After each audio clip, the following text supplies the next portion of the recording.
बहुमूल्य है और बहुत ही महत्वपूर्ण है। The salvation you have got has not come cheap, my friend. और जो उद्धार आपने पाया है प्रियो, ये सस्ते रूप में नहीं आ गया। No, a heavy price was paid. और उस उद्धार के लिए एक बहुत भारी कीमत चुकानी पड़ी है।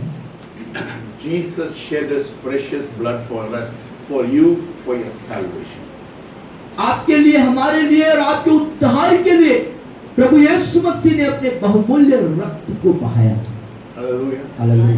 Do you understand that? आप समझ रहे इस बात को? Blood was shed. लहू बहाया गया। All through the centuries, और इन तमाम शताब्दियों के दरमियान blood was shed for holding the faith. विश्वास को थामे रहने के लिए लहू बहाया।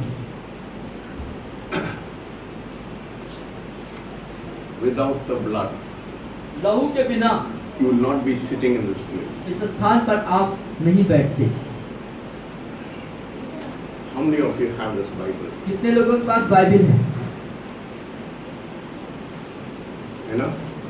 You know how this Bible is in your hands? आपके हाथ में बाइबल कैसे आ गई, क्या आप जानते हैं इसके बारे में? कितना लोग you put your hands in fire? कितने लोगों ने अपने हाथ आग में डाला है? कितना लोग डाला? कितने लोग आग से जले हैं? हाथ डाले कभी? कोई नहीं डाला. कोई नहीं डाला। You do not know the pain. आपको दर्द नहीं मालूम। You know, this Bible is in your hands because a man named William Tyndale, जो बाइबल आपके हाथ में है उसके पीछे जो कारण है, एक प्रभु के महान दास William टेंडल, he was burnt alive. वो जीवित जला दिया गए। To put your hands in this word, इस वचन पर आपका हाथ लगे, हाथ आए, इसलिए you know what did the Roman Catholic Church do? मालूम है रोमन कैथोलिक चर्च क्या किया करते थे? In the olden days, they did not want people to read the Bible. और पुराने जमाने में जो रोमन कैथोलिक चर्च है उसका नियम था कि लोगों के पास ये बाइबल न रहे। They were preaching false doctrine. और वो बाइबल के खिलाफ गलत सिद्धांतों का प्रचार किया करते थे। William Tyndale, और विलियम टेंडल ने what he did, उसने क्या किया? he wanted to give the Bible into all your hands in the whole world. और पूरे संसार के हर एक विश्वासियों के पास वो बाइबल को पहुंचाना चाहते थे, उनके हाथों में बाइबल देना चाहते थे। He was determined in his heart that everyone should read the word of God. और उसने अपने हृदय में एक दृढ़ संकल्प लिया था कि हर एक व्यक्ति जो है बाइबल को पढ़े। See, faith doesn't come very cheap, my friend. और मेरे मित्रों, विश्वास सस्ते रूप में आसानी से ऐसे नहीं आ जाता मेरे प्रियो। Price has to be paid. उसके लिए कीमत चुकाई गई, उसके लिए कीमत चुकाई गई है। Just to put this Bible into your hands, ये बाइबल आपके हाथ में आ जाए इसलिए he was burned alive. वो विलियम टिंडेल जो था उसे जिंदा जला दिया गया। समझ रहे? आप समझ रहे हैं कैसे आपके हाथ में बाइबल आ गई? आपके हाथ में कैसे लगा? Faith doesn't come cheap, my friend. और मेरे मित्रों, विश्वास आसानी से, सस्ते से नहीं आता। Society will forsake you. समाज तुझे, आपको छोड़ देंगे। Your relatives will forsake आपके you. रिश्तेदार आपको छोड़ देगा। Why? क्यों? Because there is a price to pay. क्योंकि वहां पर मूल्य चुकाने की बात। Sister told you this morning. और आज की सुबह उस बहन ने बताई, She gave you a witness. उसने अपनी गवाही आपके सामने रखा। Don't think following Jesus is not very easy. और कदापि ऐसा न सोचे यीशु के पीछे चलना आसान बात है। Because every drop of blood which was shed. या क्योंकि लहू का एक एक कतरा जो बहाया गया था, एक एक बूंद जो बहाया गया था, Because of that you are sitting here.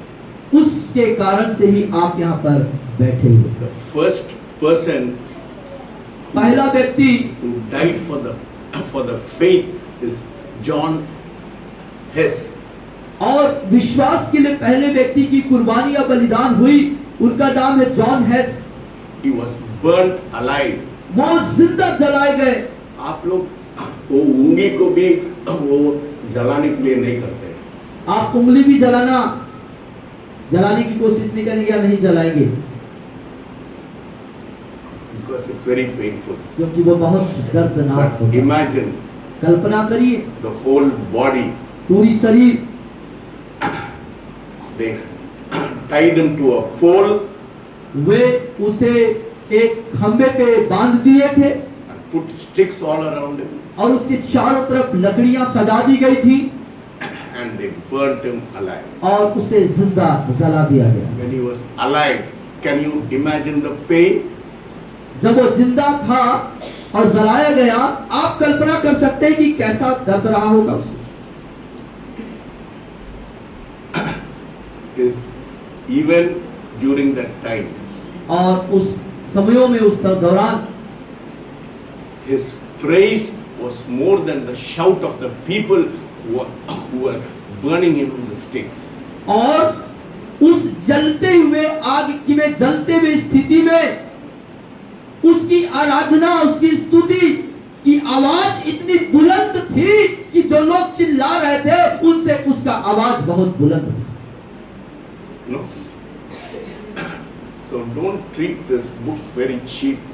तो आप इस किताब के साथ, इस बाइबल रूपी किताब के साथ हल्के और सस्ते रूप में व्यवहार न करें। That's why we say everyone should have this precious book into your hands. और इसीलिए हम हर एक से आग्रह करते हैं कि आपके सबके हाथों में ये बहुमूल्य किताब होना चाहिए। Because the price was paid for you to have the book in your hands. क्योंकि आपके हाथ में ये किताब, ये बाइबल रूपी पुस्तक हो, इसलिए बहुमूल्य कीमत की अदायगी की गई, चुकाया गया। So don't neglect and treat the word of God cheap. और इसीलिए इस किताब को आप सस्ते में मत लीजिए या इसे आप इग्नोर न करें। We are going to put, Ravish is going to put a banner to show how many people died for the faith. और कितने लोग विश्वास में शहीद हुए, कुर्बान हुए, उसका एक बैनर हम तैयार करने जा रहे हैं जिसको हम यहाँ पर दिखाएंगे। आप I want all of you to read and know there is a price to pay to follow the Lord Jesus Christ. और उस बात को पढ़कर इस बात को जाने कि प्रभु यीशु मसीह के पीछे चलने के क्या शहादत या उसके लिए कुर्बानी देनी पड़ती I है। can give you the list of people who were on their knees and who cried so that you may get salvation. और ऐसे लोग हुआ करते थे, आपके उद्धार पा जाएं, आप उद्धार को प्राप्त करें, इसलिए लोगों ने घुटनों पर आंसुओं के साथ समयों को गुजारा। इसकी बड़ी सूची है। I want to tell you one name because he came to India. और एक नाम मैं आपको देना चाहता हूं जो उस भारत में आए थे। His name was John Hyde. और जॉन हाइट करके एक प्रभु के महान दास हुआ करते थे। He came to Punjab. वो पंजाब आए थे।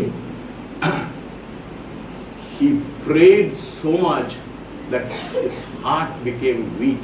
और उसने इतना ज्यादा प्रार्थना किया कि शारीरिक स्थिति में उसका जो हार्ट है, दिल है, वो कमजोर हो गया। His name was John Hyde, उसका नाम जॉन हाइट है, but because he prayed, they changed his name to Praying Hyde. और वो बहुत प्रार्थना करने वाला था। बहुत प्रार्थना करने के कारण लोगों ने उसका नाम प्रेयर हाइट नाम रख दिया। Hallelujah. हालेलुया। You understand? आप समझ रहे हैं बात को? So there is a price to pay if you want to see Shadrach, history to be changed. और यदि आप शैडोल का इतिहास में परिवर्तन आ जाए, बदलाहट आ जाए, उसके लिए कीमत चुकानी He पड़ेगी। never used to eat for days together. और वो दिनों तक, कई दिनों तक वो खाया नहीं करता था। He used to be crying in the presence of God. और वो परमेश्वर की स्थिति में रोता रहता था। You know how we take prayer so lightly. कैसे हम प्रार्थना को हल्के में ले लेते हैं। This man, all his life, he strived so much. His people wanted him to take rest, but he did not take rest. He said, I will give my life. That is why you are seeing a great revival in Punjab. और वो इतना ज्यादा मशगूल था प्रार्थनाओं पर कि लोग चाहते थे कि वो आराम फरमाए, लेकिन वो आराम को भी लेना नहीं चाहता था। और उसके उस महान प्रार्थना की कुर्बानी के कारण आप देख सकते हैं कि आज पंजाब की आत्मिक स्थिति कितना उच्च स्तर पे पहुंच गया है। William Carey, William Carey, he came to Calcutta. वो कलकत्ता में आए। See, following Christ is not, I've told you, it is not easy. You have to pay a price. और मैं आपसे इस बात को कह चुका हूं प्रियो कि प्रभु यीशु मसीह के पीछे चलना जो है वो आसान बात नहीं है। उसके लिए आपको कीमत चुकानी पड़ती है। He was an Englishman. वो अंग्रेज व्यक्ति था। He learned the local language. उसने वहाँ की स्थानीय भाषा को सीखा। He translated the Bible उसने बाइबल का अनुवाद किया। in the local language. उस वहाँ के स्थानीय भाषा में उसने उसका अनुवाद किया। But he paid a very big price. लेकिन उसके लिए उसने उसे बड़ा मूल्य चुकाना पड़ा। What was the price? और मूल्य क्या था? वो कीमत क्या चुकानी पड़ी उसको? His wife became mad. उसकी पत्नी जो है वो पागल हो गई। His 4 children died. उसके 4 बच्चे की मृत्यु हो गई। फिर भी just to reach you and me, she gave us very life. और उसके बाद भी वो यही बना रहा कि बाइबल आप तक मुझ तक पहुंच सके, इसलिए वो यही भारत में ही रहने लगा।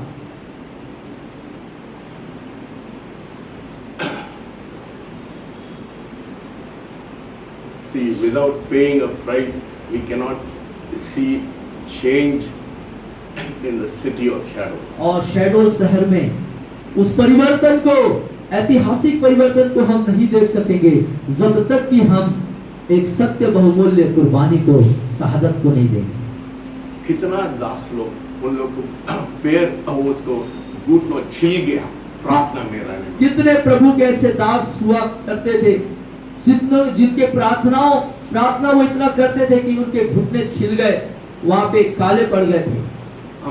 We call you for prayer from 1 to 4 o'clock. How many people turn up? और 1 से 4 तक की प्रार्थना के लिए आप लोगों को हम आग्रह करते हैं प्रार्थना में आने के लिए। आप में से कितने लोग आते हैं? Very few people, or 8 or 10 people come here. और 8 or 10 लोग मुश्किल से यहाँ पर हम उपस्थित हो Because पाते you हैं। don't have a burden. You don't have a burden. You are so selfish. You are so selfish. You are only thinking about your own time, your own family. Everything is only स्वार्थी. और आपके पास कोई बोझ नहीं, आत्माओं को प्रभु के राज्य में लाने के लिए आत्माओं के लिए कोई बोझ नहीं, कोई चिंता नहीं, कोई फिक्र नहीं। एक स्वार्थ का प्रार्थना आप करते हैं अपने आप के If लिए। you understand the price, यदि आप मूल्य को जानेंगे, कीमत को पहचानेंगे, if you want shadow to change, यदि आप चाहते हैं कि शैडोल में परिवर्तन आ जाए, you will give your time. तो आप अपना समय देंगे। People will call you mad. लोग आपको पागल कह सकते हैं। People will say you are crazy. लोग बात कहेंगे कि आप एकदम से पागल जैसे हैं। That is the price you pay for revival to hit our communities, our villages, and the whole transformation will take. और वही मूल्य जो होगा, जो चुकाएंगे आप, उसके कारण हमारा समाज और गांव और सब कुछ बदल जाएगा। Without paying a price. और बिना मूल्य चुकाए। You know what was Praying Heights prayer? और प्रेइंग हाइट्स की प्रार्थना क्या थी? Said, give me souls or I die. मुझे आत्मा को दे प्रभु, नहीं तो मैं मर जाऊंगा। You know, prayer should be so powerful प्रार्थना में इतनी सामर्थ होनी चाहिए। when John Knox prayed, जब जॉन नॉक्स ने प्रार्थना करी the Queen of Scotland was afraid. और स्कॉटलैंड की जो रानी थी वो भयभीत हो गई, डर गई। She said, I'm afraid of John Knox's prayer than the army of England. और उस स्कॉटलैंड की रानी कहती है, उन्होंने कही कि मैं जॉन नॉक्स की प्रार्थना से इतना डरती हूँ जितना कि मैं इंग्लैंड की सेना से नहीं डरती। How is your prayer? आपका प्रार्थना कैसा है? आधा घंटा प्रार्थना करते हैं, ये घंटा, ज्यादा से ज्यादा 1 घंटा प्रार्थना करते हैं। 1 घंटा या आधा घंटा आप प्रार्थना करें। ज्यादा प्रार्थना करने वाले लोग 1 घंटा प्रार्थना करते हैं। ज्यादा जो सब ज्यादा प्रार्थना करने वाले हैं वो ज्यादा से ज्यादा 1 घंटा करते हैं। Without paying your price, my friend. Don't say, I have my family is there, my relatives are there, my work is there. Everything will be there. Everything will be there. और सब कुछ वहां पर है, आपके पास बहुत सारे कार्य और जिम्मेदारियां हैं। ये चीतल का पास वो टाइम नहीं है क्या? वो उसका घर में जाने के लिए, खाना करने के लिए टाइम नहीं है क्या? काम नहीं, उसके पास काम नहीं है क्या? उसके पास भी काम। मैं उसको कुछ पैसा नहीं देते हैं। I don't give her any money, but she comes here. Why? Yes. There is that burden for souls. क्योंकि आत्माओं के लिए उसके हृदय में एक बोझ है। What kind of burden you have? What kind of church we are birthing in this place? और किस तरह का बोझ आपके पास है? किस तरह की कलीसिया को हम उत्पन्न कर रहे हैं, पैदा कर रहे हैं? I don't want a church which is very comfortable. और मैं आराम करने वाले आरामदायक कलीसिया का निर्माण करना नहीं चाहता या बनाना नहीं चाहता। I want a church blood should shed in this place. और ऐसे कलीसिया में चाहता हूँ जो अपने लहू को भी बहाने के लिए तैयार है। I'm willing to give my life. I'm willing to sacrifice my life. I'm willing to die for my faith. और अपने विश्वास के लिए मैं अभिलाषा रखता हूँ कि मैं उसके लिए पूरे तौर से कुर्बान हो जाऊँ। I'm willing to die for my faith. और अपने विश्वास के लिए मैं मर जाने के लिए तैयार हूँ। How many of you have that kind of zeal? जितने लोगों के पास इस तरह का जिल अर्थात धुन है मर जाने के लिए विश्वास में। Because the price which Jesus paid on the cross is very precious. क्योंकि कलवरी के क्रूस पर यीशु ने जो कीमत चुकाई है वो बहुमूल्य है। So don't take it lightly. तो इसे आप हल्के में न लीजिए। Let us pray. आइए हम प्रार्थना करें। Heavenly Father, we thank you and we praise you, Lord. Lord, we have the cloud of witnesses before you who shed their blood for the faith, Lord.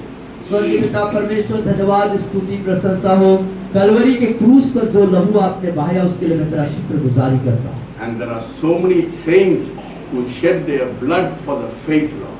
और बहुत सारे संतों ने प्रभु अपने जीवन की कुर्बानी दे दी, लहू बहा दिया आपके लिए पिता पर। Yes, Lord. We have them before us in our own country, Lord. और हमारे से पहले हमारे देश में प्रभु जिन बातों का होता देखा गया। Praying Hyde and Lord William Carey, who gave their very life so that we may that gospel may reach us, Lord. और प्रेइंग हाइड और विलियम कैरी जैसे महान प्रभु के संतों ने, आपके संतों ने अपना जीवन सर्वस्व यहाँ पर कुर्बान कर दिया प्रभु। Lord, teach us to learn from them, Lord. पिता हमें सिखाएं कि हम उनसे सीख सके प्रभु।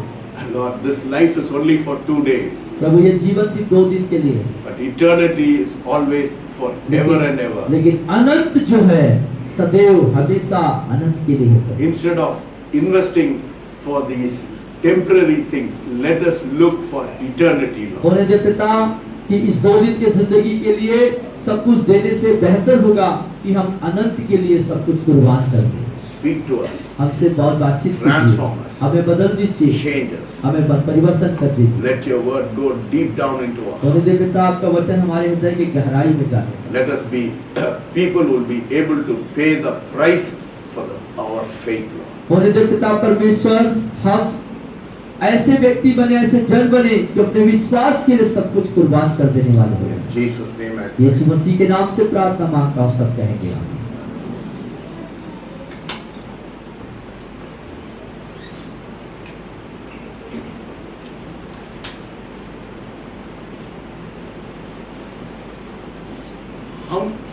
many of you want power in your life? कितने लोग अपने जीवन में सामर्थ्य चाहते हैं? Think about it. Yes. See, our faith is a faith which is backed by power. और हमारे विश्वास ऐसा विश्वास है जो सामर्थ्य के द्वारा से चलाया जाता है। If there is no power in our faith, there is no point in coming into this. हमारे विश्वास में यदि सामर्थ्य नहीं है तो यहाँ पर आने का कोई मतलब नहीं। You see?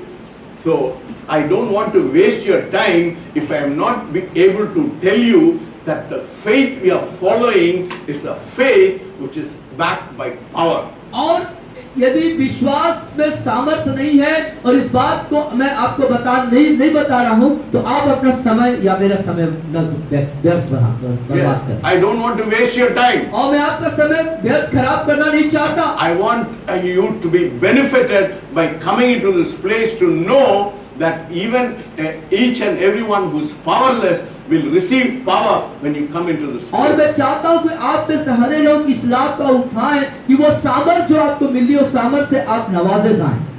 How do you receive power in your कैसे life? आप सामर्थ को अपने जीवन में प्राप्त कर पाएंगे? Bible tells us very clearly how to receive power in our life. और बाइबल बहुत स्पष्ट इस बात को बताती है कि कैसे हम सामर्थ से भरेंगे या सामर्थ को प्राप्त करेंगे। Let us turn to Acts of the Apostle, आइए प्रेरितों के काम नामक पुस्तक को हम निकालेंगे chapter 1 verses 8. और पहले अध्याय और उसकी 8वीं आयत पर यह बात लिखी हुई है।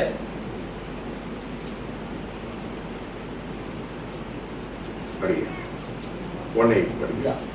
परंतु जब पवित्र आत्मा तुम पर आएगा तब तुम सामर्थ पाओगे और यरूशलेम और सारी यहूदिया और सामरिया में और पृथ्वी की छोर तक मेरे गवाह ठहरोगे। Hallelujah. See, how do you receive power? कैसे आप सामर्थ को पाएंगे? When the Holy Spirit comes on you, जब पवित्र आत्मा आप पर आएगा then you receive power. तब आप सामर्थ को पाएंगे।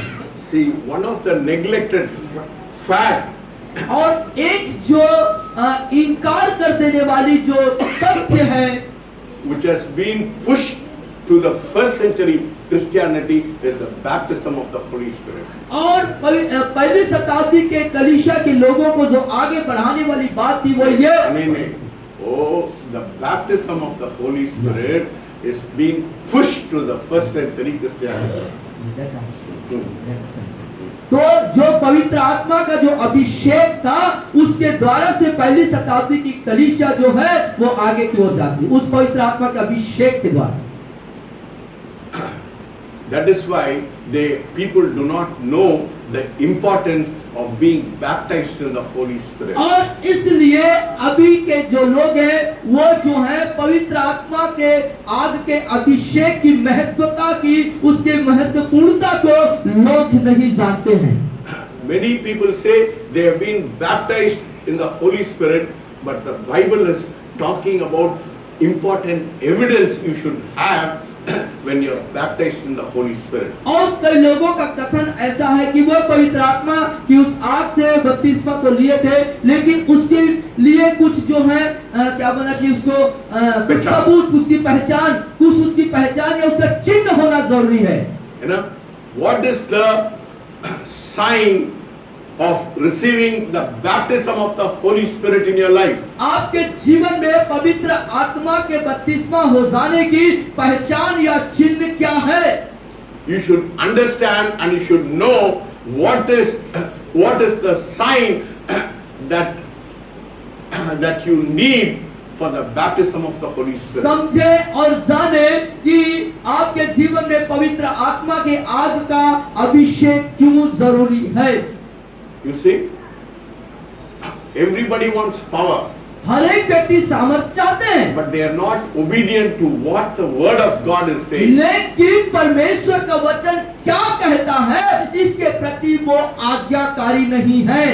So let us see what the Bible says about the baptism of the Holy तो Spirit. पवित्र आत्मा का जो बपतिस्मा है वो उसके बारे में बाइबल क्या बताती है आइए हम देखेंगे। Let us turn to the Acts of the Apostle आइए प्रेरितों के काम नामक पुस्तक में जाएं and let us turn to verses 1 to 4.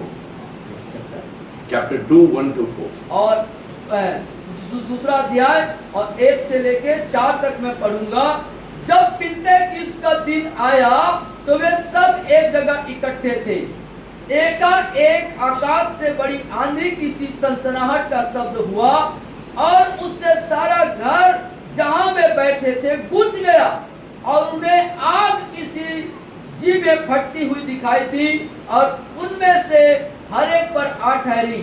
वे सब पवित्र आत्मा से भर गए और जिस प्रकार आत्मा ने उन्हें बोलने की सामर्थ्य दी वे अन्य अन्य भाषा बोलने लगे। See, the baptism of the Holy Spirit always follows with speaking in tongues. और पवित्र आत्मा का बपतिस्मा का जो पहचान है कहना चाहिए इस हिसाब से वो इस बात पर है कि अन्य अन्य भाषा लोग बोलते हैं। Hallelujah. Hallelujah. It is all through the Bible. और ये पूरे बाइबल में बात लिखी गई है। Let us turn to Acts of the Apostle verses 10, और 10वें अध्याय में आए verses 44, yes, and 10:44 and 44 to 46 per year. और 44, 45, 46 को हम देखेंगे। 10वें अध्याय पेतों के काम नामक पुस्तक। पतरस से बातें कह ही रहा था कि पवित्र आत्मा वचन के सब सुनने वालों पर उतर आया और जितने खतना किए हुए विश्वासी पतरस के साथ आए थे वे सब चकित हुए कि अन्य जातियों पर भी पवित्र आत्मा का दान उंडेला गया है, क्योंकि उन्होंने उन्हें भांति भांति की भाषा बोलते और परमेश्वर की बड़ाई करते सुना। इस पर पतरस ने कहा। So here we see in second chapter when they were all filled with the Holy Spirit, they spoke in tongues.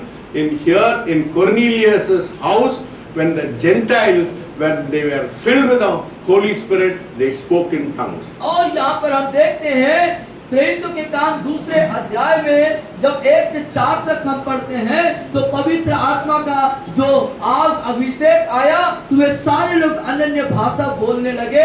और उसके बाद 10वें अध्याय के 44 से 46 में जब देखते हैं तो कुरनेलियुस के घर में जितने इकट्ठे थे यहाँ तक कि अन्य जाति जो वहां पर आए थे उन पर भी पवित्र आत्मा का अभिषेक आ गया। And we can see one more place in the Bible. Let us turn to Acts of the Apostle verses chapter 19 verses 6. और 19 अध्याय के 9वें पद पर भी हम इस बात को हम देखेंगे। 19 अध्याय 19:6. 19 अध्याय के 6वें आयत पर हम देखेंगे।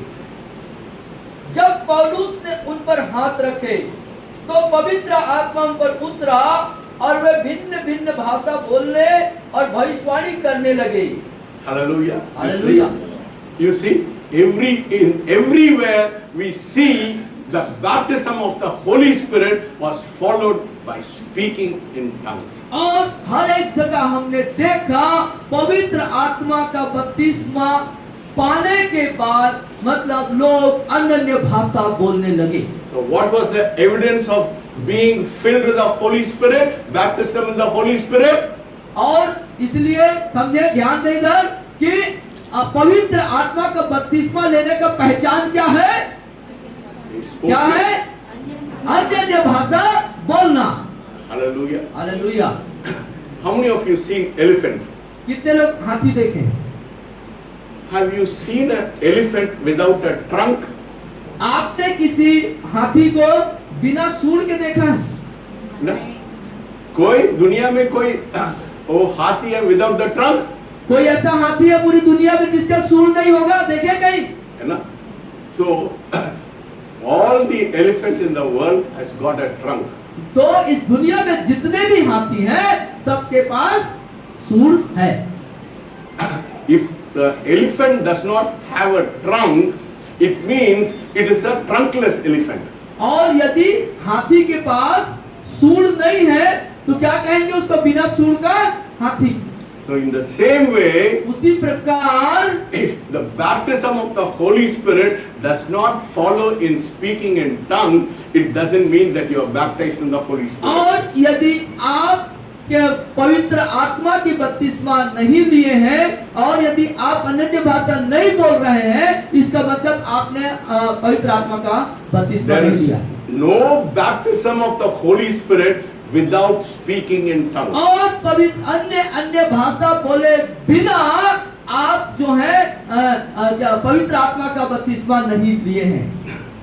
Everything, you know, this is the most controversial subject in the whole world. और ये जो विषय है बहुत ही विवादित विषय है पूरे विश्व में। But the Bible is very clear in the Acts of the Apostle, right from the apostolic time, everyone we see in every instant when they laid hand, they all were filled with the Holy Spirit and they spoke in tongues. और जबकि Bible इस विषय पर बहुत ही स्पष्ट है मेरे प्रियो, जब प्रेरितों के काम नामक पुस्तक जहां पे प्रेरितों की सेवकाई चली प्रथम शताब्दी में, वहां पर जहां कहीं भी प्रभु के संतों ने हाथ रख के दुआ करी और उनके ऊपर पवित्र आत्मा का अभिषेक उतर आया और वो अन्य भाषा बोलने लगे, ये सबूत यहाँ पर मौजूद है।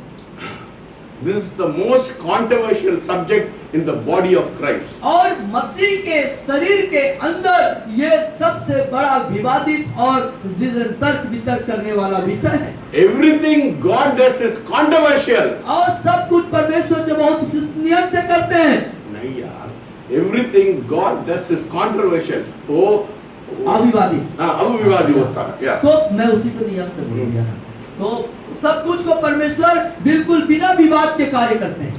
Everything is controversial. वो कुछ पे कोई भी बात नहीं है। Salvation is controversial. और जो उद्धार हुआ उसमें भी बात नहीं है। The death of Jesus Christ is controversial. यीशु मसीह है, उसमें विवाद है। The cross is और controversial. जो क्रूस है उसमें भी विवाद है। Salvation is और जो controversial. उद्धार है उसमें भी विवाद है। Everything in the Bible is controversial. हर एक चीजें जो है वो बातें विवादित हो गई। Because the God we worship is a controversial God. क्योंकि परमेश्वर जिसे हम आज्ञा करते हैं वो You सिस्टम है। cannot understand him with your finite mind. और अपने इस हल्के बुद्धिमत्ता से, संसारिक बुद्धिमत्ता से इन गंभीर बात को आप नहीं समझ सकते। You have to have faith to understand the God you worship. और आपके पास वैसा वाला विश्वास होना चाहिए उस परमेश्वर को जानने, उसको आराधना So करने। this morning I want to emphasize the fact there is no baptism of the Holy Spirit without speaking in तो tongues. आज की सुबह इस विषय को समझना होगा, बिना अन्य यदि आप पवित्र आत्मा के बपतिस्मा पाए हैं तो बिना अन्य भाषा बोले बिना ये पूर्ण नहीं है। And without the baptism of the Holy Spirit you will not have power in your life. और बिना पवित्र आत्मा के बपतिस्मा या उसके अभिषेक के बिना आपके पास सामर्थ नहीं होगा। कितना लोग सामर्थ्य थे? कितने लोग सामर्थ चाहते हैं? Then you have to have the baptism of the Holy तो Spirit. आपको पवित्र आत्मा का अभिषेक होना जरूरी है। No, I had a phone call from Darjeeling. और दार्जिलिंग से आपको एक कॉल आया I asked him which church you go to. और आपने पूछा आप किस कलीसिया में जाते He हैं? said I go to a Pentecostal और church. उसने कहा मैं पेंटिकॉस्टल चर्च में जाता हूँ। And I asked him, are you filled with the Holy Spirit? तो मैंने उनसे पूछा क्या तुम पवित्र आत्मा से भरे हुए हो? He said they don't teach about the baptism of the Holy Spirit. और उन्होंने कहा कि वहां पर पवित्र आत्मा से भर जाने या उसके अभिषेक बपतिस्मा के बारे में कोई शिक्षा नहीं दी That is जाती। the state of even the Pentecostal churches. और ये स्थिति है आज पेंटिकॉस्टल कलीसियाओं की भी। Then how can people understand the importance of the baptism of the Holy Spirit and with the signs of speaking in tongues? तो कैसे लोग बात पवित्र आत्मा के उस बपतिस्मा और उस सामर्थ और अनन्य भाषा के बारे में सीखेंगे या जानेंगे? Tongues moves you to the supernatural. और अनन्य भाषा बोलना आपको उच्च स्तर के आत्मिक अलौकिक स्थिति में ले जाता है। Yes, from the natural it takes you to the supernatural. और स्वाभाविक जीवन से जो नीचे है वहां से अलौकिक पे लेके जाता है, पर लौकिक बना देता है। Let us turn to Matthew 12:34. Matthew 12:34. और 12:34 निकालो, मरकुस 12:34। मरकुस नहीं, मैथ्यू। मत्ती 12:34।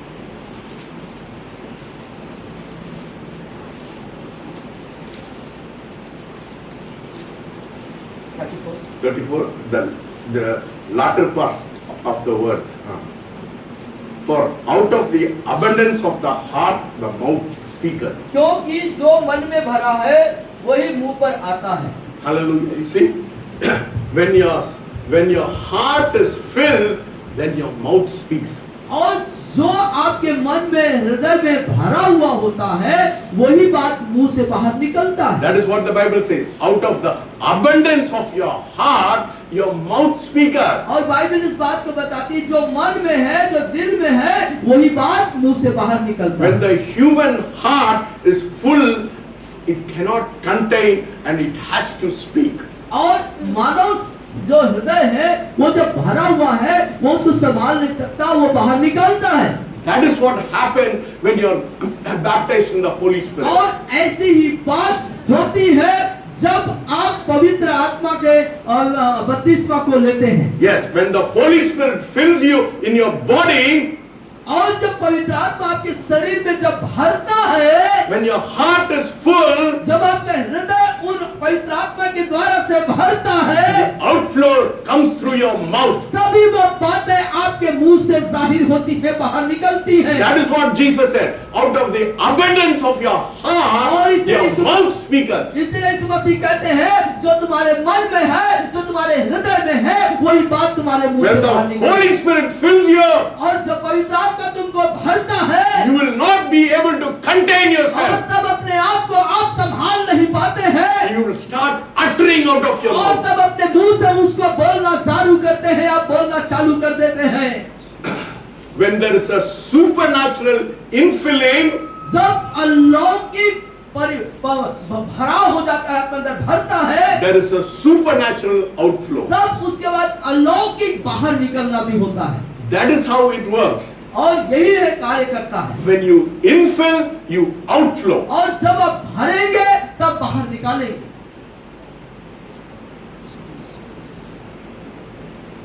God is not asking you to shake when you are filled with the Holy Spirit. और परमेश्वर आपसे ये नहीं कह रहे हैं कि आप पवित्र आत्मा से भर जाए तो हिलने लगे. You know, in some particular church, उन लोग आत्मा से भरने से ऐसा करने. God is not interested in your shaking. आपके हिलने डुलने में परमेश्वर का रुचि नहीं है. God is asking one specific thing. एक विशेष चीज आपसे परमेश्वर मांगते हैं. God is asking your tongue. परमेश्वर आपके जीभ को मांगता है. Hallelujah. What is God asking? क्या मांग रहा है परमेश्वर? परमेश्वर आपको हिलाने के लिए वो नहीं मांगता है. पवित्र आत्मा से भरना मतलब हिलना नहीं. He is asking for one and only thing. एक ही चीज वो मांगता है. He is asking your tongue. वो आपके जीभ को. Let us turn to James. आइए याकूब के Let us deal with this very severe problem. ये जो गंभीर विषय है इस पर आइए हम इसका डील करें, इसको Let us सुलझाएं. turn to James chapter 3. तीसरा अध्याय याकूब की पत्री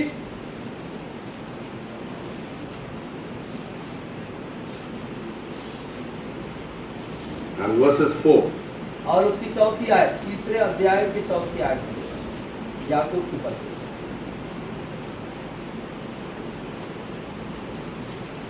क्या पढ़िए. 3-4.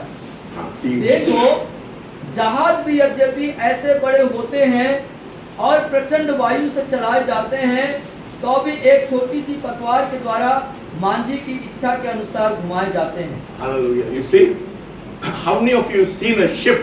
कितने लोगों ने जहाज देखा है? How many of you seen a ship? Yeah. कितने लोग जहाज देखे? You know, how is the ship? How does the pilot direct the ship? और कैसे एक जहाज को चलाने वाला, पानी जहाज को चलाने वाला जो उसका पायलट चालक होता है, कैसे उसको नियंत्रण करता है? There is a small rudder in और the एक bottom छोटा- of the bottom of the ship. और पानी जहाज के बिल्कुल निचले तल्ले में एक रडार होता है, Rudder. या रडार होता है. It's a small thing. वो बहुत छोटा सा यंत्र होता है. That is the one which is directing the ship to go to the harbor. और वो जो है जहाज को किस दिशा में ले जाना है वो वहीं से नियंत्रण करता है. And that is what verses 5 पढ़िए। और उसके बाद हम 5वीं आयत की तरफ जाएंगे। वैसे ही जीभ भी एक छोटा सा अंग है और वह बड़ी बड़ी डींगे मारती है। देखो थोड़ी सी आग से कितने बड़े वन में आग लग जाती है। देखिए, what does the Bible say? Even so, the tongue, your tongue is a little member and boasts great things. See how great a forest a little fire can kindle. और वैसे ही जीभ भी एक छोटा सा अंग है, वह बड़ी बड़ी डींगे मारती और देखो थोड़ी सी आग में कितने बड़े वन में आग लग जाती। You see,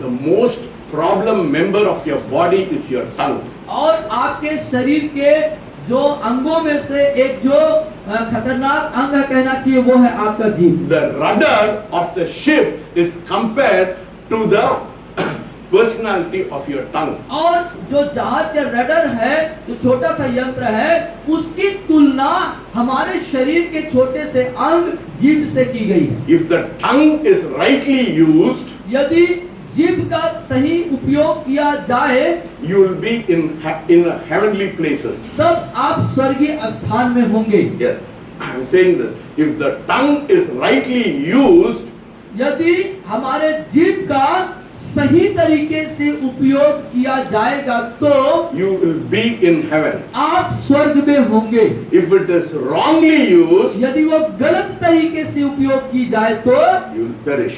आप नाश हो जाएंगे।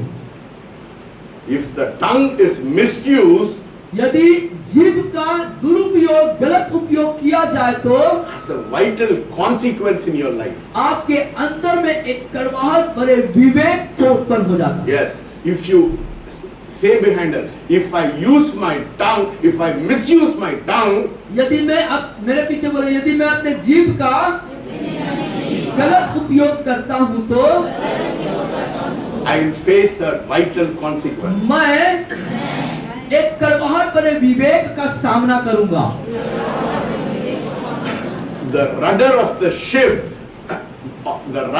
the ship is the one which makes the ship to go to the harbor safely. और वो जो जहाज का जो छोटा सा यंत्र रडर है, वो इस बात को निर्धारित है उस पर कि उस जहाज को सही मुकाम पर कैसे पहुंचाए।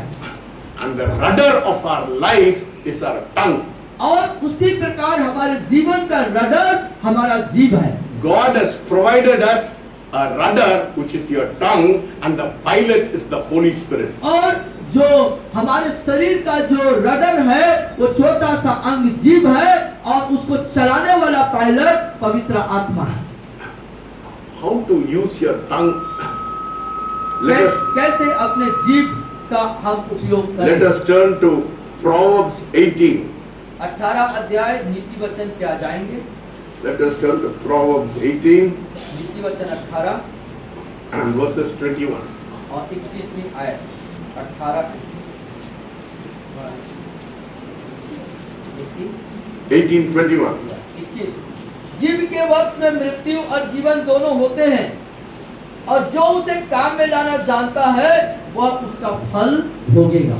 Death and life is in the power of the tongue, and those who love it will eat its fruit. और लिखता है जीभ के वश में मृत्यु और जीवन दोनों होते हैं और जो उसे काम में लाना जानता है वह उसका फल भोगेगा। If you use your tongue wrongly, it is death.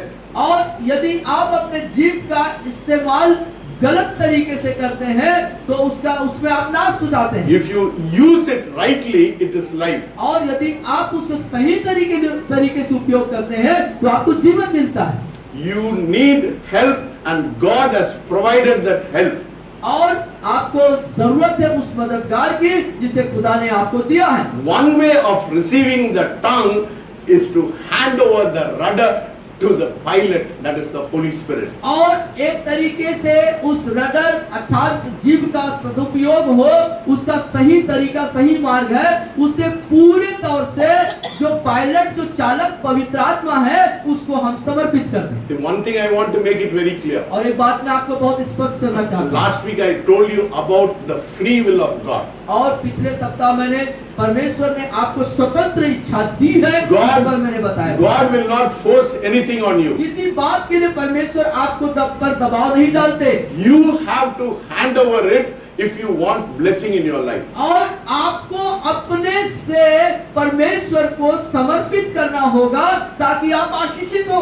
If you give your tongue, God will take it. और जब आप अपने जीव को अपने से परमेश्वर को देते हैं, पवित्र आत्मा को देते हैं, तब परमेश्वर उसको लेंगे। God will not force it. और परमेश्वर इस बारे में आपको दबाव नहीं डालेंगे। If you give it to him, he will take it. और यदि आप देंगे तो वो लेंगे। If you don't give it, God will not take यदि it. आप नहीं देंगे तो वो नहीं लेंगे। He will not come about as a pilot in your life if you are not willing to give your tongue to him. और जब तक कि आप अपने इच्छा अपने मन से अपने जीव को उसे समर्पित नहीं कर देते, दे नहीं देते, वो एक चालक के रूप में, पायलट के रूप में पवित्र आत्मा जबरदस्ती आपके जीवन में नहीं आएगी। Let us see what the Bible says about the tongue. आइए हम बाइबल में और भी बातों को उस जगह से देखेंगे, जीव के बारे में बाइबल क्या Let बताती है। us turn to James chapter 3 verses 6. और 3:6 याकूब की पत्री को फिर से हम निकालेंगे। James chapter 3 verses 6. और 3 अध्याय उसके 6वीं आयत को देखेंगे। जीभ भी एक आग है, जीभ हमारे अंगों में अधर्म का एक लोक है और सारी देह पर कलंक लगाती है और जीवन गति में आग लगा देती है और नरक कुंड की आग से जलती रहती है। And the tongue is a fire, a world of iniquity. The tongue is so set among our members that it defiles the whole body and sets on fire the course of nature and is set up fire to hell. और मैं इसको हिंदी में फिर पढ़ता हूँ। जीभ भी एक आग है, जीभ हमारे अंगों में अधर्म का एक लोक है, सारी देह पर कलंक लगाती है और जीवन गति में आग लगा देती है और नरक कुंड की आग में जलती रहती है। Now what defiles your body? और कौन सी बातें, कौन सी चीज आपके शरीर को अधर्म में बना देता है? It is your tongue. वो आपका जीव है। मुंह से परमेश्वर को धन्यवाद देते, दूसरा से मैं सागर को बुरा बोलते हैं, है ना? ये ना आपके ये that is your nature. ये ऐसा हमारा स्वभाव होता है। Have हम you- स्तुति करते हैं लेकिन दूसरे ही पल Tell- में क्या करते हैं? अपने जीभ से दूसरे की बुराई करते हैं। Tell me one person who's able to control his tongue. एक व्यक्ति मुझे बता दीजिए संसार में जो अपने जीभ पर नियंत्रण ला I सकता have है। never seen one person who's able to control his tongue. और मैंने आज तक एक भी शख्स को नहीं देखा जो अपने जीभ पर लगाम लगा सके। That is the one which defines your body. और यही वो अंग है जो आपके शरीर को कलंक लगा The देती है। same tongue which uses to praise God यही एक जीव जो इससे हम स्तुति और आराधना करते हैं is परमेश्वर the की, same tongue वही अंग which is speaking gossip. और इसी जीभ के द्वारा हम गपशप करते हैं। It is the same tongue which is bitter. यही वो जीभ है जिसके द्वारा हम कड़वाहट भरते That is the हैं same tongue which is complaining. और ये इसी से हम शिकायत करते हैं That is the same tongue which is criticizing. और इसी जीभ से हम आलोचना करते हैं The same tongue which speaks jealousy. और यही जीभ है जिसके द्वारा हम जलन की बातें करते हैं। The tongue is the only member in your body which is like fire that defiles your body. और यही एक अंग है जीभ जो आपके शरीर को कलंकित कर देती है। The natural tongue of an unregenerated man is set on fire. The natural tongue और एक जो स्वाभाविक जीव है of the unregenerated man, और एक जो regenerated मतलब नया जन्म नहीं होने वाला, हाँ, एक ऐसा व्यक्ति जो नया जन्म या उद्धार को नहीं पाया, is set on fire. वो आग में झोंक दिया जाता है। Say behind it, my tongue is a member which sets me on fire. और मेरे पीछे बोले, मेरा जीभ ही एक ऐसा अंग है, मेरा जीभ ही जो मुझे आग के हवाले कर देता है। मुझे आग के हवाले कर। It is the tongue which sets me for hell. और ये जीभ ही है जो मुझे आग के बोलिए। हवाले कर देता है। बोलिए, मेरा जीभ ही मुझे आग के हवाले कर देता है। Yes.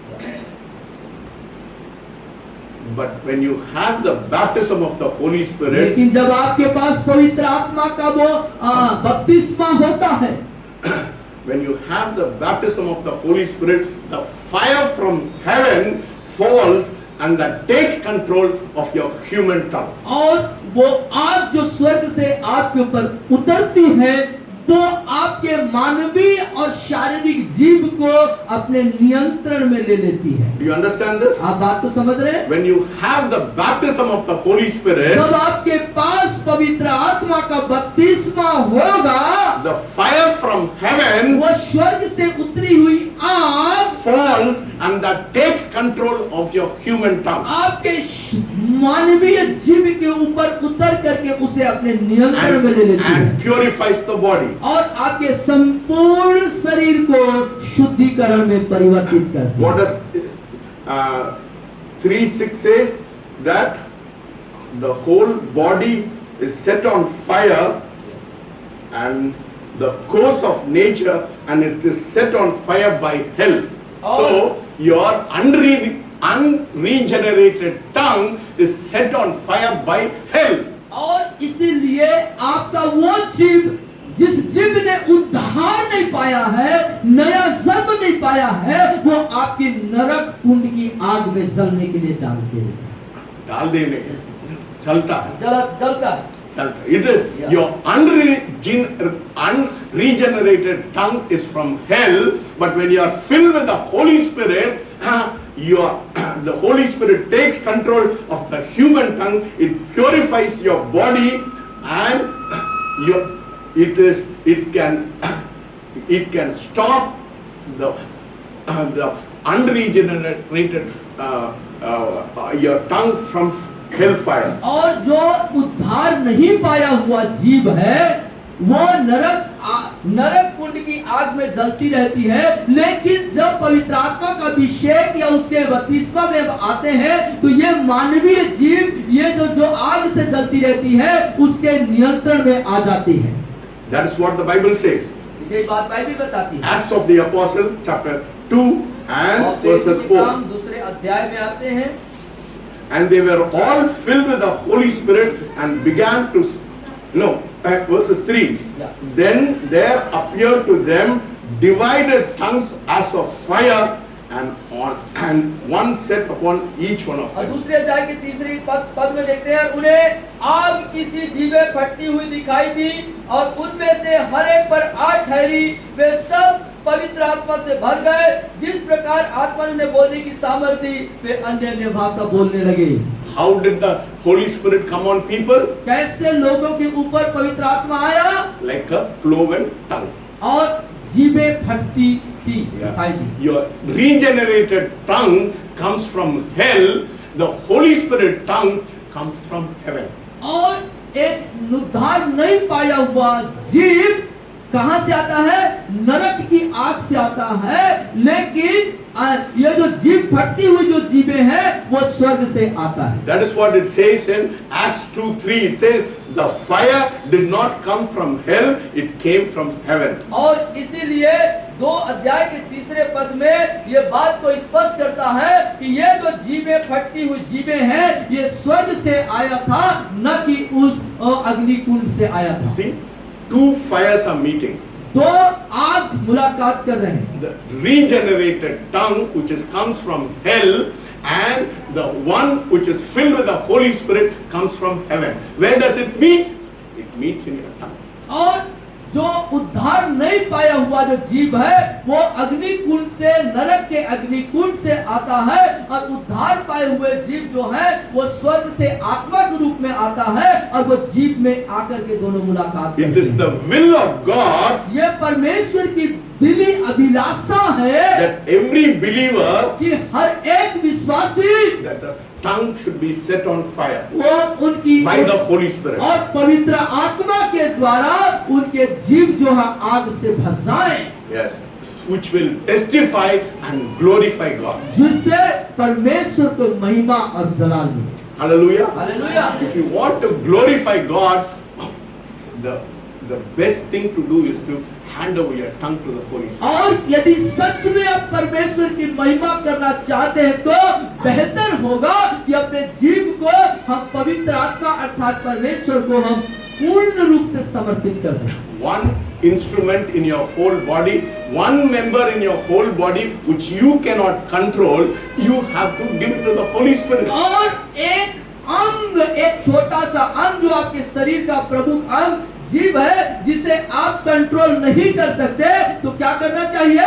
परमेश्वर को समर्पित कर देना Tell चाहिए। me one person in this place who will control the tongue. हाथ उठाइए। एक बात बताइए, कोई भी हाथ उठा के बताइए, आप में से कोई एक व्यक्ति है जो अपने जीव को कंट्रोल कर सकता है? कोई है यहाँ पे? कोई आए इधर? कोई है? मैं भी नहीं हूँ। मैं भी नहीं हूँ। मैं भी नहीं हूँ। You cannot control your tongue. अपने जीव को आप There नियंत्रण नहीं कर is सकते। no human person in this world they can control your tongue. And that is why God says, you give your tongue to me.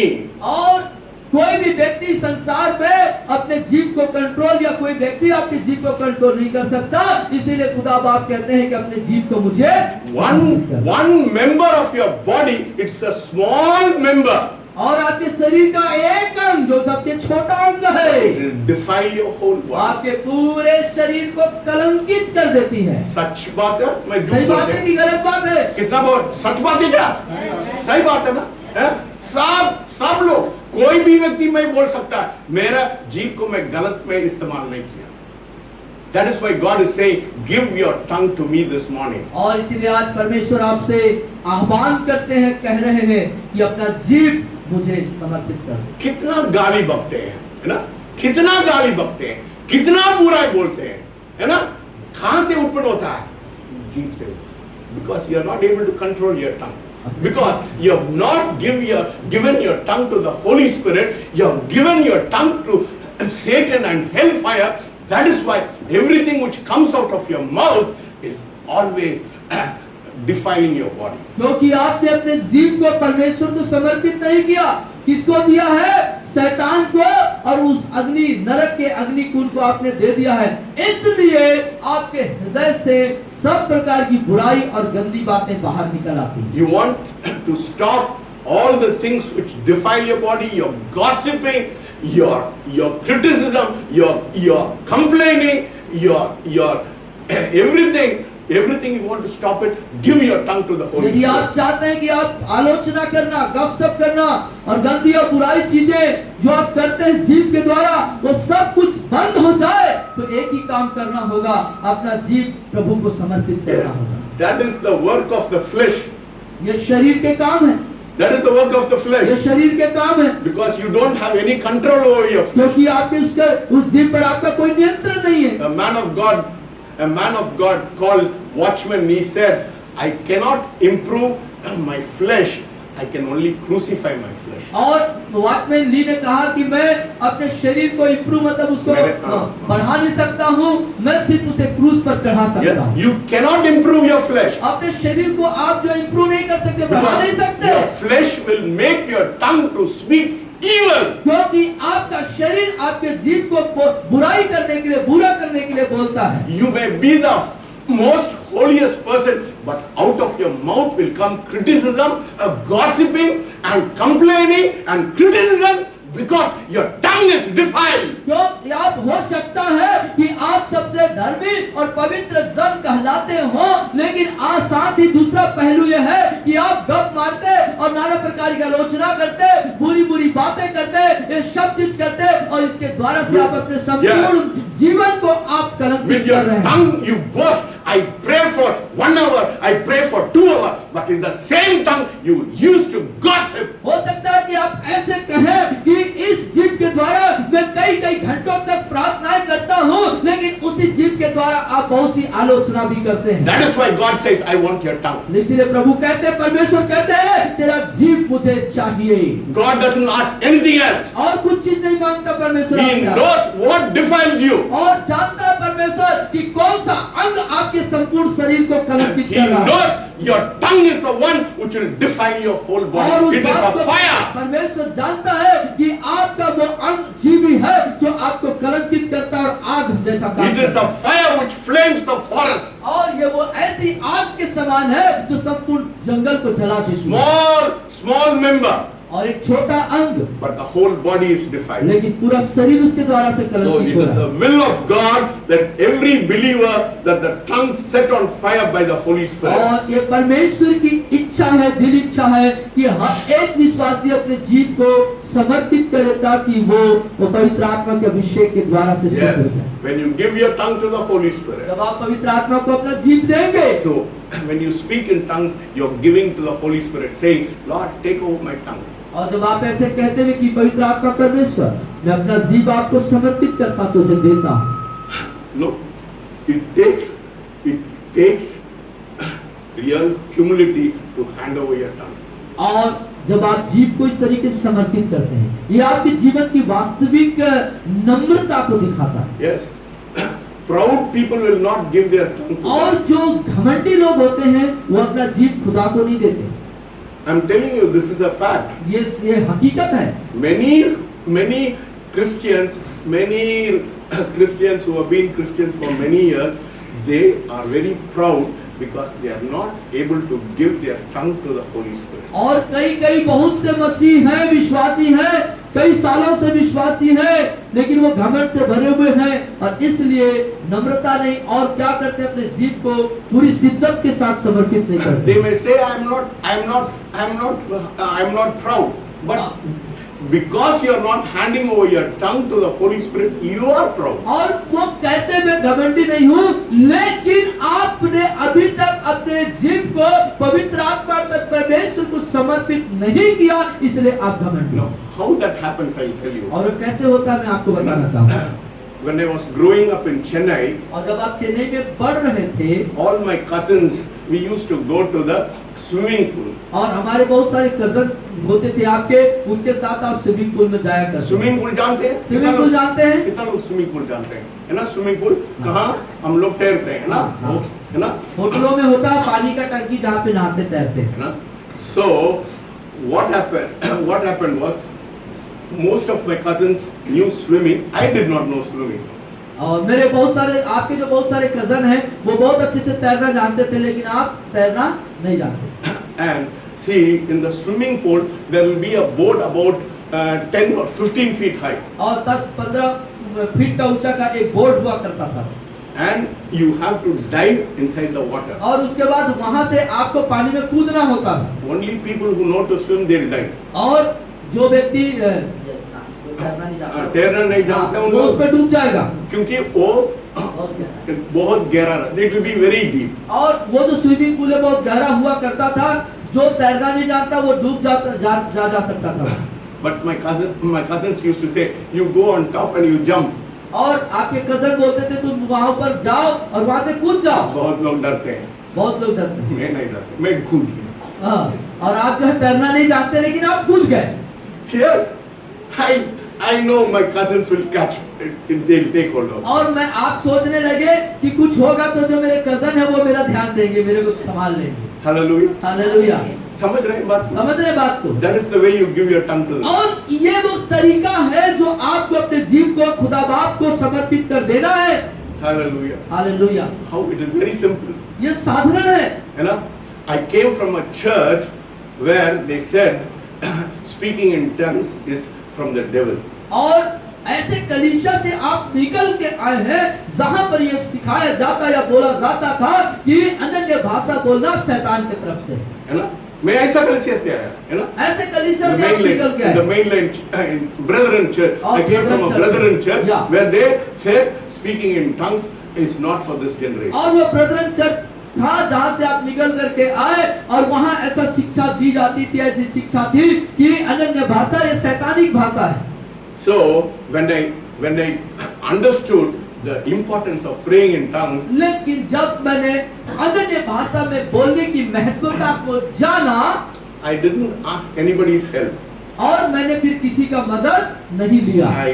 I knelt down in my bedroom and I gave my tongue to God. और मैं अपने बिस्तर पे जो bedroom पे जाकर के घुटने टेका और अपने जीभ को प्रभु को समर्पित कर दिया। And tongue started flowing. और उसके बाद जो मेरा जीभ है वो बोलना शुरू कर दिया। That is what God is asking you to do today. और यही वो बात है जो परमेश्वर आपसे आह्वान करते हैं, आज कह रहे हैं कि अपने जीभ को मुझे समर्पित Some करो। people say, I'm tarrying, I'm waiting that God will give me the gift of tongues. और कुछ लोगों का कहना है कि मैं इंतजार कर रहा हूँ, कि प्रतीक्षा में हूँ कि कब परमेश्वर आएंगे और मेरे जीभ को ले लेंगे।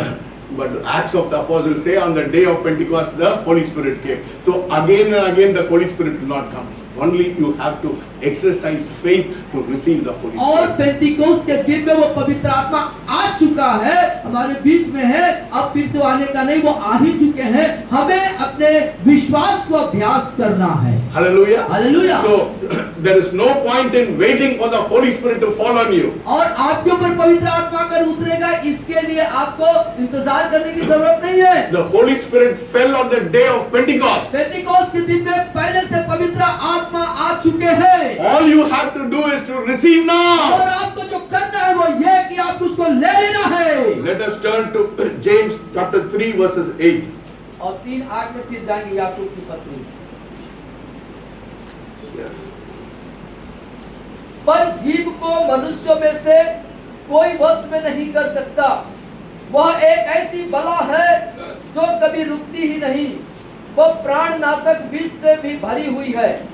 My friend, I want you to know, understand the importance of speaking in tongues. और अन्य भाषा में बोलने की महत्वता को आप जाने। No man can tame the tongue. कोई व्यक्ति जीव को वश में नहीं कर सकता। It is an unruly evil. और एक जो है ऐसे ये बिना रुकने वाली बला है। Tell my tongue, say behind her, my tongue is an unruly evil. और मेरे पीछे बोले, मेरा जीव कभी नहीं रुकने वाली बला है। It is poison. ये विष से भरा हुआ है। जोर से बोलिए। ये विष से भरा हुआ है। You see, so nobody can say your tongue is perfect. So that is why it is very important to hand your tongue today to the Lord Jesus Christ, to इसलिए the Holy जरूरी है, Spirit. हम सब के लिए जरूरी है कि अपने जीव को हम पवित्र आत्मा को समर्पित कर दें आज। There is no one in this whole earth who can have a control over your tongue. और संसार में कोई दूसरा कोई भी शक्ति या कोई भी व्यक्ति नहीं जो आपके जीव को, हमारे जीव को नियंत्रण कर सके। Nobody in this whole world has control over your tongue. और किसी भी व्यक्ति ने इस संसार में अपने जीव को कंट्रोल किया नहीं। Let us turn to Romans chapter 6 और 6वां अध्याय रोमियो की पत्री में आ जाएं। verses 12 verses chapter 6 6 अध्याय 12 verses 12, 13 and 14. 6 chapter verses 12, 13 and 14. 12, 13, 14 को पढ़ेंगे हम। रोमियो की पत्री, इसलिए पाप तुम्हारे नासवर शरीर में राज्य न करे कि तुम उसकी लालसाओं के अधीन रहो, और न अपने अंगों को अधर्म के हथियार होने के लिए पाप को सौंपो, पर अपने आप को मरे हुओं में से जी उठा हुआ जानकर परमेश्वर को सौंपो, और अपने अंगों को धर्म के हथियार होने के लिए परमेश्वर को सौंपो। तब तुम पर पाप की प्रभुता न होगी, क्योंकि तुम व्यवस्था के अधीन नहीं वरन अनुग्रह के अधीन हो। Yes, present your members, that is your tongue, as instruments of righteousness. और अपने अंगों को अधर्म के हथियार होने के लिए नहीं परंतु धर्म के अधिकार होने के लिए सौंपो। But present yourself to God as being alive from the death and your member as an instrument of righteousness to अपने God. आप को मरे हुए से जी उठा हुआ जानकर परमेश्वर को सौंपो, अपने अंगों को धर्म के हथियार होने के लिए परमेश्वर When को you सौंपो। hand over your tongue to the Holy Spirit, और जब अपने जीव रूपी अंग को पवित्र आत्मा को आप सौंपेंगे, verses 14 says, for sin shall not have dominion over और that. 14वीं आयत तब बोलता है, तब तुम पर पाप की प्रभुता न होगी। पाप कैसा आता है? आपके जीभ से आता है। बोलिए पाप मेरा, पाप कैसे आता है? बोलिए पाप मेरे जीभ से आता है। आप पूरा शरीर को वो डिफाइल करता है, वो शरीर को पूरा कलंकित कर देता है। कलंकित करता है। Yes, many people, I know many people, they pray but they gossip because their tongue is not tamed. और वो प्रार्थना तो करते हैं, लेकिन वो गप्पे भी मारते हैं, क्योंकि उनका जीव पवित्र आत्मा में Yes, change from Satan to God. और अपने Change from Satan to God. और शैतान से परमेश्वर में परिवर्तित हो जाए, Change into righteousness. उसको धार्मिकता में बदल दें। Yes, there is a double yielding. और ये दो प्रकार का है। When you yield your will and you yield your life, when you yield yourself and you yield your will, you get salvation. अपना इच्छा, अपनी अभिलाषा, अपना जीवन, सब कुछ को जब प्रभु में आप लीन कर देते हैं, लीन कर देते हैं, आपको उद्धार आता तब आपको उद्धार मिलता है। है. But the baptism of the Holy Spirit is yielding your member to the Holy Spirit. और लेकिन पवित्र आत्मा को जब अपने जीव को आप समर्पित कर देते हैं, See, two things are there. दो बातें हैं वहां पर। When you yield yourself and your will, you get salvation. आप अपने आप को और अपनी इच्छाओं को प्रभु को जब आप लीन करते हैं, तो आप उद्धार को प्राप्त करते But the हैं। baptism of the Holy Spirit, you yield your member, that is your tongue, to the Holy Spirit. लेकिन जब पवित्र आत्मा का अभिषेक या उसका बपतिस्मा आता है, इसका मतलब होता है कि आप अपने जीव रूपी अंग को उसे समर्पित कर चुके The हो। one member the Holy Spirit needs और- is your tongue. और एक अंग जो जीव है, उसकी जरूरत पवित्र आत्मा को है। The one member I cannot control is my tongue, and I have to give it to the Holy Spirit. और एक अंग जो मेरे शरीर का, वो है जीव, जिसे मैं नियंत्रण नहीं कर सकता, उसे पवित्र आत्मा को समर्पित करने की जरूरत है। There is an extra measure of confidence when we yield our members to the Holy Spirit. और पवित्र आत्मा को जब हम अपने आप को समर्पित करते हैं, आपको समर्पित करते हैं, तो उसका कोई मापतोल नहीं होता है। Yes, when we tell our mind and allow the Holy Spirit and yield our tongue to Him, और जब अपने दिमाग को कहते हैं और अपने इच्छा के अनुसार उसे समर्पित कर देते हैं, तो we speak a language we are not able to understand. और ऐसी भाषा को हम बोलना चालू करते हैं जो हमारे समझ से परे होता है। You see? So how it happens? You give your tongue, you think that you always want to see this mind, this body always wants to control everything. You और- want to control it. और ये शरीर चाहता है कि मैं सब चीज को नियंत्रण करूं, But in the baptism of the Holy Spirit, you yield to the Holy Spirit. You yield to God and tell Him, Lord, I hand over my tongue to you.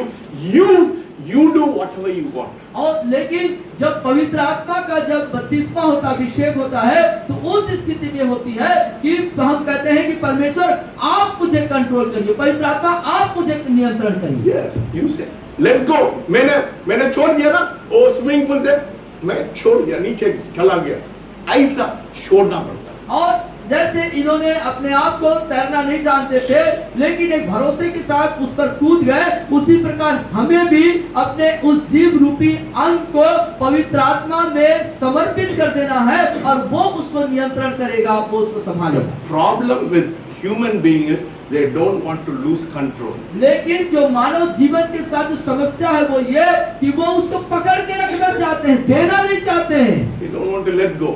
वो उसको देना नहीं चाहते हैं। It needs faith and it needs a heart of a small child. और इसके पीछे विश्वास और बच्चे का सा मन, दिल चाहिए दे देने के लिए। When you give, God takes control over it. और जब आप पूरे तौर से परमेश्वर को, पवित्र आत्मा को समर्पित करते हैं, तो वो उसे कंट्रोल करता, नियंत्रण लेता है। Hallelujah. Hallelujah. So your tongue, when you yield it, you don't have to wait, but you have to surrender. और जब आप अपने जीव को देते हैं, तो आपको इंतजार प्रतीक्षा करने की जरूरत नहीं है, परंतु उसे दे देने की जरूरत है। Hallelujah. Hallelujah. This morning God wants us to give His tongue to Him. और परमेश्वर आज की सुबह हमारे को यही शिक्षित करते हैं Let कि us हम all- अपना जीव उसे समर्पित करें। Hallelujah. Let us all stand up. आज हम अपने स्थानों में खड़े हो Tell जाएं। God. Tell God. Lord, this morning I want to hand over my tongue to you. तो परमेश्वर आज की सुबह में अपने जीव को तुझे समर्पित I want to give over my tongue to you, Lord. मैं अपना जीव आपको देना चाहता हूँ। Hallelujah. Tell God. Tell God. Tell God. कहें प्रभु, तेरी इच्छा पूरी हो जाए. तेरी इच्छा पूरी Yes, हो। Lord. Tell God. Tell God. Those who want to give control over your tongue, come over here. Please come to the front. Those who want to give control over your tongue to the Lord Jesus. Tell God, Lord, I want to control, give my tongue. I want to give my tongue. I want to give मैं my अपना जीव आपको देना चाहता हूँ। Tell God, tell God. If you want your tongue to be given to God, come यदि आप forward. चाहते हैं कि आपका जीव प्रभु को दिया जाए, तो आप प्रभु से सामने आ जाएं। Lord, I want to give my tongue. ओम प्रभु मैं अपना जीव आपको I देता want to हूँ। give my tongue to मैं you, अपना जीव Lord. आपको I देता want to हूँ। give my tongue to मैं you, अपना Lord. जीव आपको Tell देता God, हूँ। Lord, मैं I've अपना been जीव आपको misusing देता my हूँ। tongue, ओम Lord. अपने I've been मैंने misusing my अपने tongue. जीव में गाली करते थे इस्तेमाल किया। Lord. मैं मेरा जीव को गंदगी करते जो थे. गंदा बात बोलने में इस्तेमाल किया। This morning, Lord, I want to give my tongue to you. I want to give my tongue to you. I want to give my tongue to you. पूरे हो जाए हाथों में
Heavenly Father, we thank you, Lord. स्वर्गीय पिता परमेश्वर आपका धन्यवाद करते हैं। And I believe many people have give the Lord control of the tongue to thee. और पिता मैं विश्वास करता हूँ कि बहुतों ने अपने जीभ को आपके नियंत्रण में होने के लिए दे दिया है। You are not asking any other member of our body. और हमारे शरीर के और दूसरे किसी अंग को आप नहीं मांग रहे हैं। You are only asking that one member which defiles our body. और एक अंग जो हमारे शरीर को कलंकित करती है उसी को आप मांग रहे हैं। Lord, I pray, Lord, let us surrender that member to you this morning. पिता मैं प्रार्थना करता हूँ कि ये अंग जीव रूपी आपको जो समर्पित किया गया है। Give us a childlike faith पिता बच्चों के जैसे हमको विश्वास दीजिए to be able to let go and hand over our tongue to you. कि होने दे पिता हम जाएं और अपने आप को बड़े आसानी से समर्पित कर दें पिता। Speak to us this morning. आज की सुबह हमसे बातचीत कीजिए, Anoint us. हमें अभिषेक करिए, Baptize us. बपतिस्मा दीजिए। You are the greatest baptizer of Holy Spirit. आप पवित्र आत्मा सबसे बड़े बपतिस्मा देने वाले हैं। Baptize your people. अपने बच्चों को बपतिस्मा करें। Yes, we need power, Lord. हमको सामर्थ की जरूरत है पिता। We need supernatural power in our life. हमें अपने जीवन में अलौकिक सामर्थ की दरकार We है need you to give us that supernatural और power. आप ही हैं जो हमें अलौकिक सामर्थ दे सकते Speak to हैं। us this morning. आज की सुबह हमसे बातचीत करें। In Jesus' name I pray. यीशु मसीह के नाम से दुआ मांगते सब कहेंगे आमीन।